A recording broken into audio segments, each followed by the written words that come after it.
Inaprubahan han Eastern Samar Provincial Disaster Risk Reduction and Management Council in resolusyon nga nagre-rekomendar nga igdeklarar in state of calamity habugos nga probinsya iton Eastern Samar darahan dako nga danyos durot nihan mga bagyo Tino ngan uwan. Sumalahiton konseho an makusog nga hangin ngan uuran han nasabi nga mga bagyo inakahibang hin mga balay, infrastruktura ngan agrikultura ha iba-iba nga mga bunto.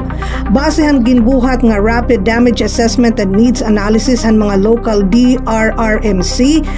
nahibaruan nga 323 nga mga balay in totally damaged, masubrahin 2,500 nga mga balay in partially damaged, maabotin 47,000 ang mga na-displace nga mga pamilya, samtang sobra 9 milyon ang nahitalang nga danyo sa agrikultura, 29 milyon ang danyos nga da infrastruktura, 730,000 pesos naman ang danyos nga dahan livestock ngan poultry, ngan masobra 6.7 milyon pesos nga danyos nga dahan fisheries. Darahan kadako han danyos nga linapos na ini hiton kapasidad hiton mga local government units para naman hiton response ng recovery. Sanglit nagkikinahanglan inihin kadagmitan nga intervention, resource mobilization ng coordinated relief efforts tikang hiton provincial government.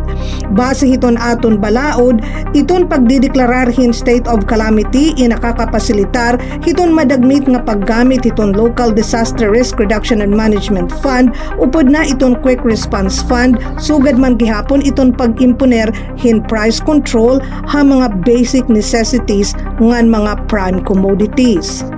What's important now para amon nga amon naging istorya na amon binibinghan Domingo was to adopt the call from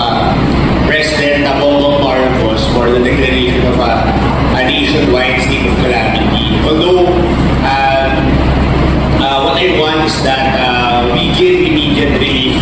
for those who are affected by the typhoon, especially those that have really been affected at mga baglay.